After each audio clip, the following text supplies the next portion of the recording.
믿음은 기회고 기회가 왔을 때 그것을 선택하고, 오늘은 2022년 첫 주 설교를 통해서 선택하고 그리고 그 선택을 위해 뭐하라? 헌신하라는 거예요. 할렐루야. 시편은 150편으로 구성이 되어 있고 시편 150편 중에 약 55%가 다윗이 지은 것으로 확정이 되어 있고 나머지는 작자미상이 많습니다. 그럼 작자미상은 둘 중에 하나죠. 여전히 다윗이 썼거나 혹은 제3자가 썼거나. 특별히 작자미상으로 놔둔 이유는 특정하기가 쉽지 않아서 오픈시켜 놓은 것 뿐이지, 어떻게 보면 연속선상을 따진다면 시편이 다윗의 시로 거의 가득 차고 있기 때문에 다윗의 신앙 고백이 기록된 책이라고 봐도 무관합니다.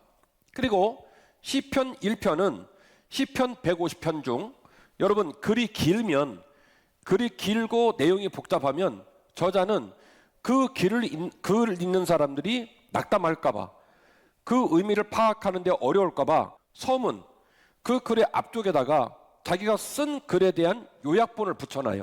그게 프롤로그. 그리고 끝나고 난 다음에 그 모든 글을 정리한 게 에필로그입니다. 그래서 프롤로그, 본문글, 에필로그 이렇게 되어 있는데요, 시편 1편은 말하자면 프롤로그의 성격을 갖고 있어요.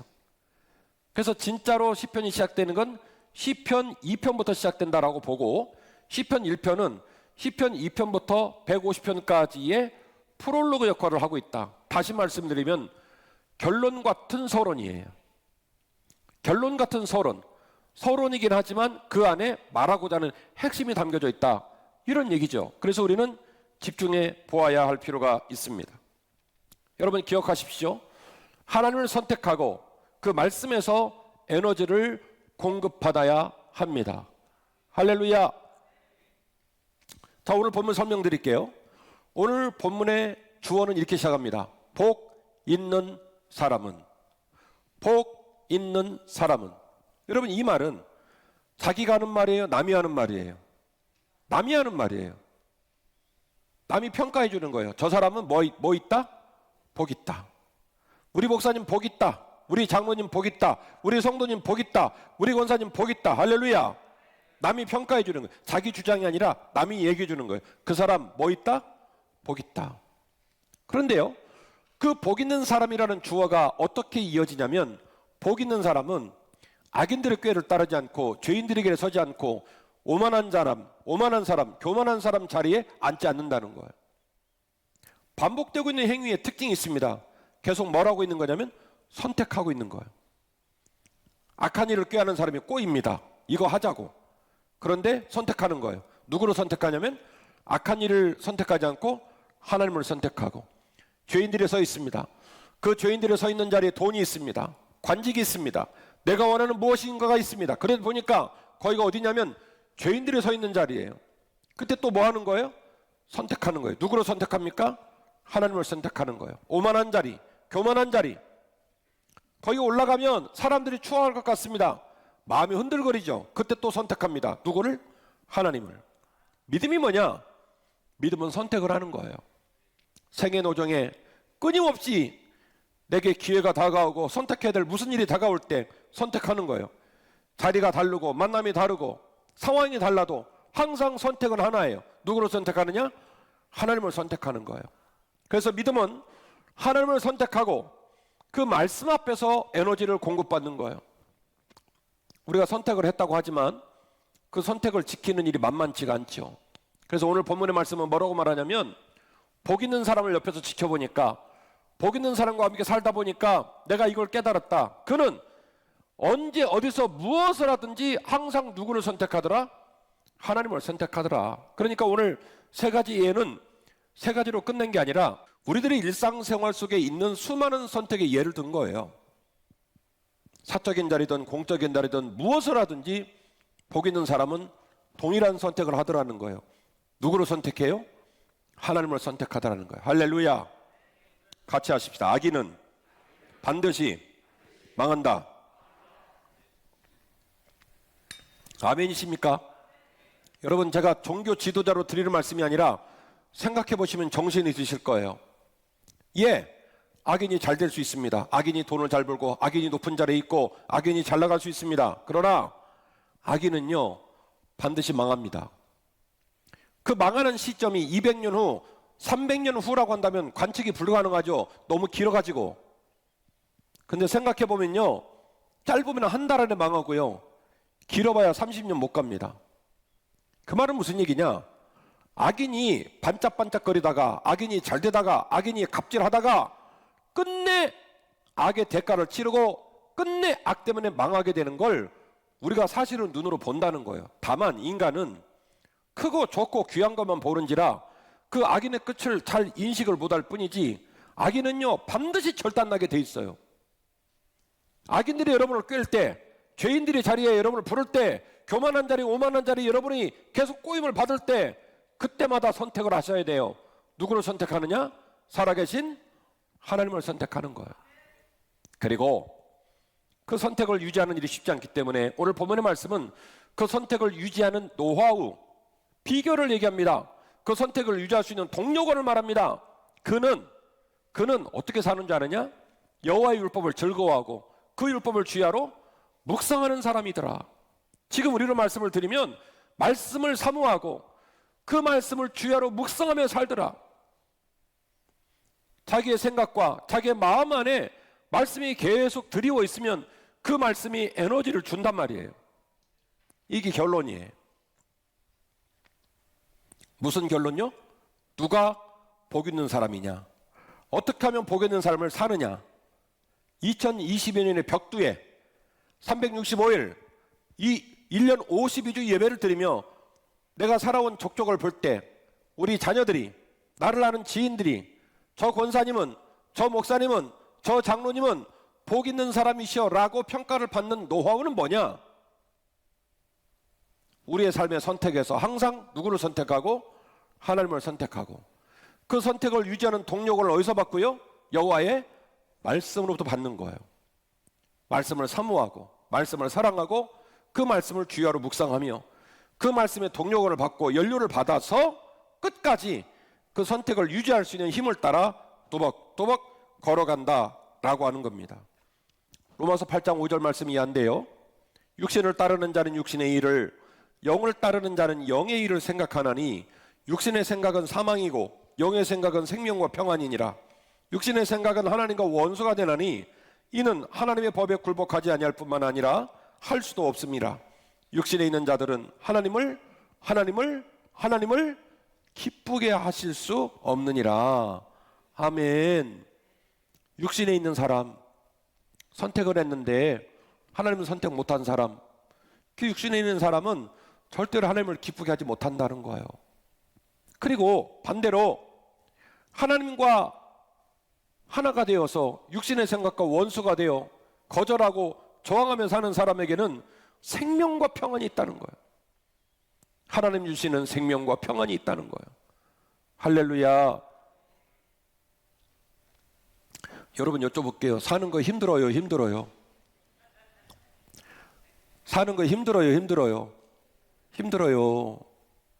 살아있다는 게 뭘까?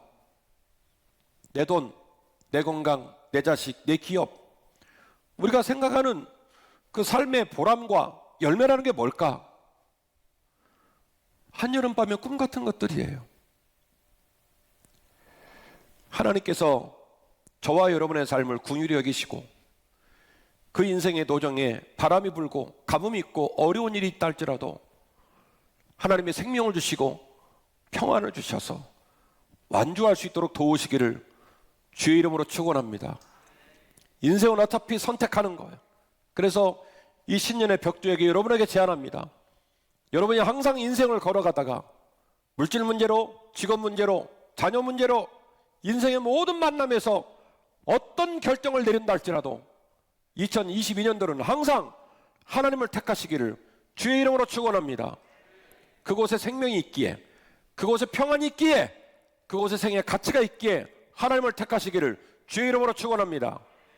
복 있는 사람은 악인들의 꾀를 따르지 않고, 복 있는 사람은 죄인들의 길에 서지 않고, 복 있는 사람은 오만한 자리에 앉지 않는다. 그는 여호와의 율법을 즐거이 여기고 그 율법을 주야로 묵상하기 때문이다. 말씀을 사모하고 그 말씀에 거하시고 항상 하나님을 택하시는 저와 여러분이 되시기를 주의 이름으로 축원합니다. 이런 맥락에서 이어지는 말씀은 선택을 사모하고 붙어 있으면 반드시 복 있는 인생이 저절로 되는 줄로 믿습니다. 자, 제가 여러분에 말씀드렸어요. 여러분 선택하는 건 살려고 선택하죠. 잘 되려고 선택하고 이것이 맞다고 믿기 때문에 선택을 하는 건데, 제가 여러분에게 제안하기를 항상 누구를 선택하라? 하나님을 선택하라. 좋아요, 선택하셨어요. 그러면 이 선택 지키기가 어렵겠죠? 버티라는 거예요. 그 컨셉과 유전자를 지키고 그 선택과 그 결정을 지키고 꽃이 피기까지, 열매가 맺히기까지 버티라는 거예요. 선택을 사모하고 붙어 있으면 반드시 복 있는 삶이 되는 줄로 믿습니다. 시편 1편 1절 2절은 복 있는 사람의 원리를 말하고 그 원리를 더 강화시키기 위해서 이어지는 3절 이하의 말씀은 예를 듭니다. 예를 들어요. 그러니까 3절은 또 다른 말씀이 아니라 1절과 2절 말씀을 더 효과적으로 강화하기 위한 첫 번째 예입니다. 그래서 이렇게 말하는 거예요. 우리말로 바꿔서 말씀이면 말을 하자면 다음과 같단다, 이렇게 얘기를 하는 거예요. 그는 말하자면 마치 시냇가에 심긴 나무와 같아서 그가 시절을 쫓아서 열매를 맺고 그 잎사귀가 마르지 않음과 같으니 그가 하는 모든 일이 다 형통할 것이니라. 할렐루야. 여러분 여쭤볼게요. 시냇가에 심기운 나무는 가뭄을 맞을까요? 가뭄 맞겠죠. 혹한의 계절을 맞을까요? 혹한의 계절도 맞겠죠. 병충해를 맞을까요? 병충해도 맞겠죠. 똑같아요. 그가 시냇가에 심기울 결정을 내렸습니다. 시냇가에 심겼습니다. 그래도 가뭄이 옵니다. 혹한이 옵니다. 병충해가 옵니다. 우리 인생과 똑같이. 그런데 그는 그 모든 시련을 겪으면서도 잎사귀가 마르지 않고 푸르게 빛나고 시절이 되면 열매를 맺는데요. 이것이 하나님을 선택한 자의 영적 자존감이에요. 시련이 옵니다. 폭풍우가 옵니다. 추울 수 있습니다. 병충해가 몸을 갉아먹을 수 있습니다. 그러나 그 나무의 잎사귀는 변하지 않아요. 그 나무는 시절을 쫓아서 과실과 열매를 맺습니다. 제가 여러분, 어차피 인생은 믿음은 선택이라고 그랬어요. 제가 이틀 전에 느닷없이 과학 얘기를 꺼내서 다들 어려운 표정을 지으셔서 저도 마음이 어려웠어요. 다행인 건 우리 원로 목사님은 어려운 표정을 안 지으셔서 그 용기로 설교한 거예요. 제가 그런 얘기했죠. 석학들이 의학계가 됐던 과학계가 됐던 뇌과학계가 됐던 그 분야의 뛰어난 석학들이 막판에 가면 뭐라고 얘기를 하냐면 과학은 현세적이고 논증이 가능한 것만 얘기할 수 있고 과학은 일시적이다라고 말을 한다고 그랬죠. 그러면 저는 여러분에게 얘기하는 거예요. 심지어 과학자들도 자신의 지평 속에서 해결되지 않는 곳에 가서 문을 열어놨는데 우리는 살다가 인생의 기회를 통해 예수 그리스도를 만나셨단 말이에요. 그분이 잠자고 있고 그분이 책 속에 갇혀 있다면야 신앙생활 답답할 노릇이죠. 목사 혼자 살아있다고 빡빡 우기고 여러분은 만난 적이 없으니까. 그러나 제가 여러분에게 이렇게 격앙된 목소리로 설교하는 이유는 뭐냐면 제가 만난 예수님을 여러분은 꼭 만날 수 있다고 믿기 때문이에요. 그리고 그 예수님을 만나고 그 예수님과의 견인을 통해서 여러분의 삶이 빛이 날 거라고 저는 믿고 있는 거예요. 그래서 여러분이 시냇가에 심기운 나무가 되시기를 주의 이름으로 축원합니다. 그 인생이 복 있는 인생이에요. 그 인생이 하나님을 선택한 사람이에요. 주 여호와의 율법을 즐거이 여기고 그 율법을 주야로 묵상하는 그런 멋진 인생을 사는 삶이에요. 히브리서 11장 6절입니다. 믿음이 없이는 하나님을 기쁘시게 하지 못하나니 하나님께 나아가는 자는, 예배를 드리러 온 자는, 2022년에 첫 주 예배를 드리는 사람, 송구여신 예배를 드리는 사람, 말씀을 사모하는 사람은 반드시 그가 계신 것과 과학의 저편에, 이성의 저편에, 논리의 저편에, 뇌과학의 저편에, 우주 전체 물리학의 저편에 하나님이 계시는 것을 믿고, 그리고 그가 또한 자기를 찾는 자들에게 상 주시는 이심을 믿어야 할지니라. 할렐루야. 믿음이 없이는 하나님을 기쁘시게 하지 못한다는 거예요. 그리고 예를 들기를 히브리서 11장 7절에서 10절까지 구간에서 두 가지 예를 들었는데, 하나는 방주를 지은 노아 예를 들었고, 두 번째는 아브라함, 이삭, 야곱 얘기를 예를 들었어요. 둘 다 버티는 얘기예요. 둘 다 자신들의 결정을 지키는 버티는 얘기입니다. 첫 번째 노아는 어떤 버팀이 있었습니까? 어떤 믿음의 버팀이 있었습니까? 하나님이 뜬금없는 명령을 내리죠. 우리로 말하면 남한산성 꼭대기에다가 배를 지으래요. 그것도 100년 넘는 기간 동안에. 그 굉장히 당황스러운 얘기 아닙니까? 지나가는 사람이 욕합니다. 미친놈, 도라이, 정신 나간 놈, 저 뭐 하는지 몰라. 정말 그 사람이 미친 사람입니까? 하나님 말씀을 믿고, 이게 어떻게 된 일인지 모르겠지만 바닷가에다 지어도 될까 말까 한데 산속에다가 배를 지으라고?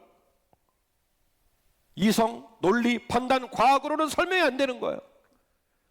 아니 이 위까지 물이 올라온다는 소리인가?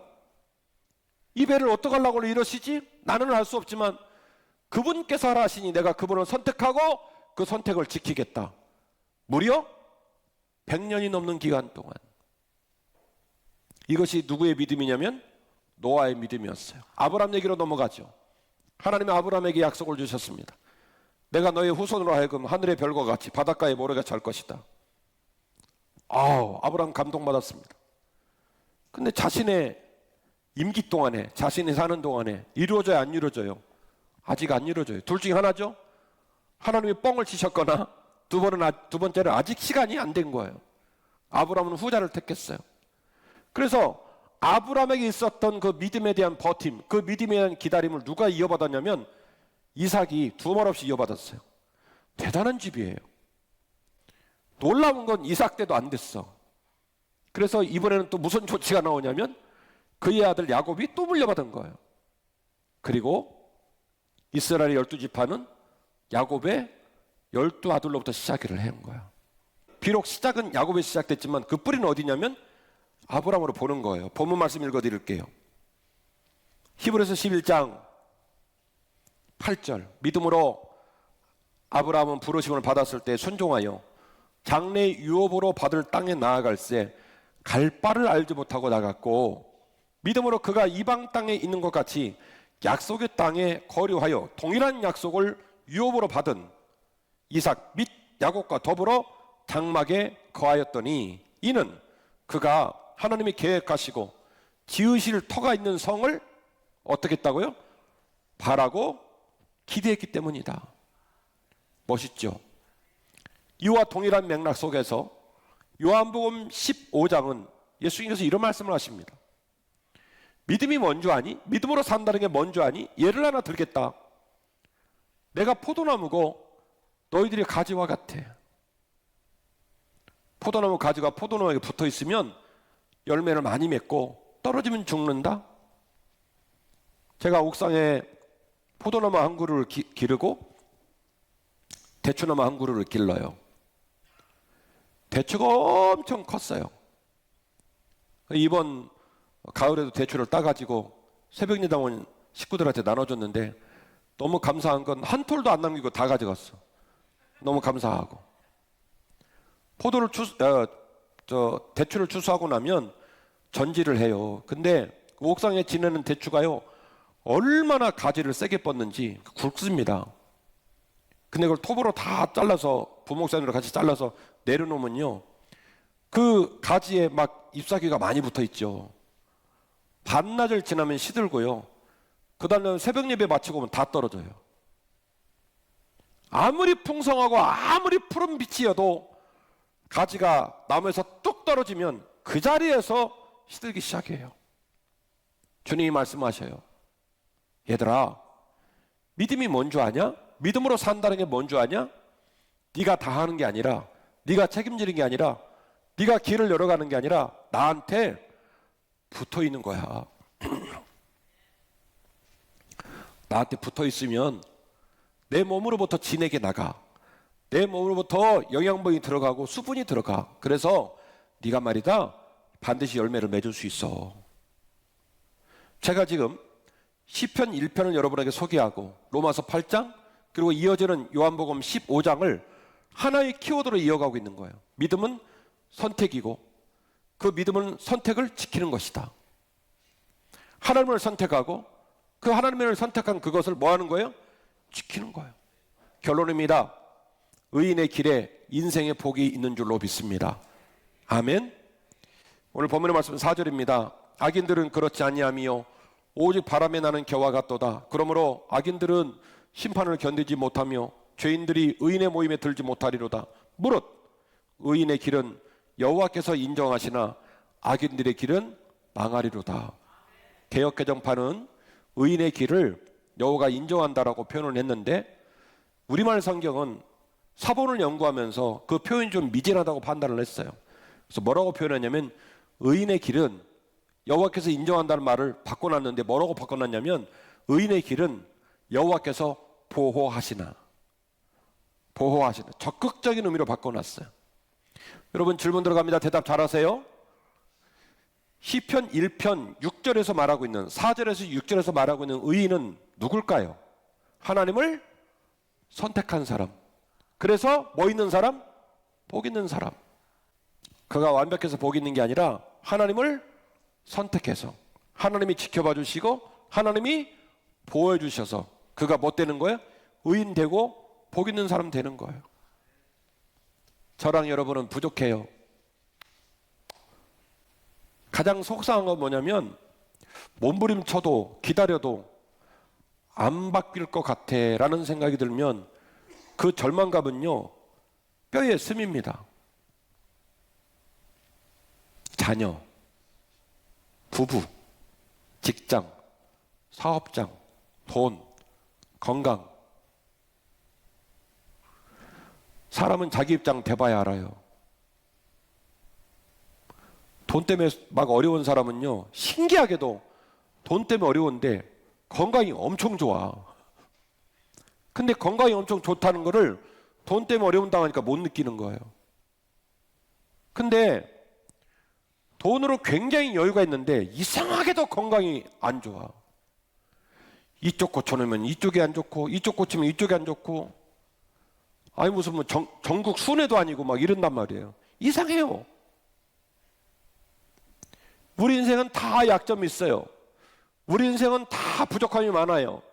우리 인생은 다 항상 무거워가지고 사는 게 힘들어요. 그러나 2022년 복 있는 인생을 사시옵소서. 하나님을 선택하시고 여호와의 율법을 즐거이 여기고 그 율법을 주야로 묵상하고 로마서 8장 말씀처럼 요한복음 15장 말씀처럼 히브리서 11장 말씀처럼 하나님을 선택하고 하나님께 붙어 있으시기를 주의 이름으로 축원합니다. 믿음은 기회이고 선택이며 그 선택은 반드시 인내와 끈기가 담긴 헌신과 수고를 통해 풍성한 열매를 맺습니다. 그렇게 믿음으로 가십시다.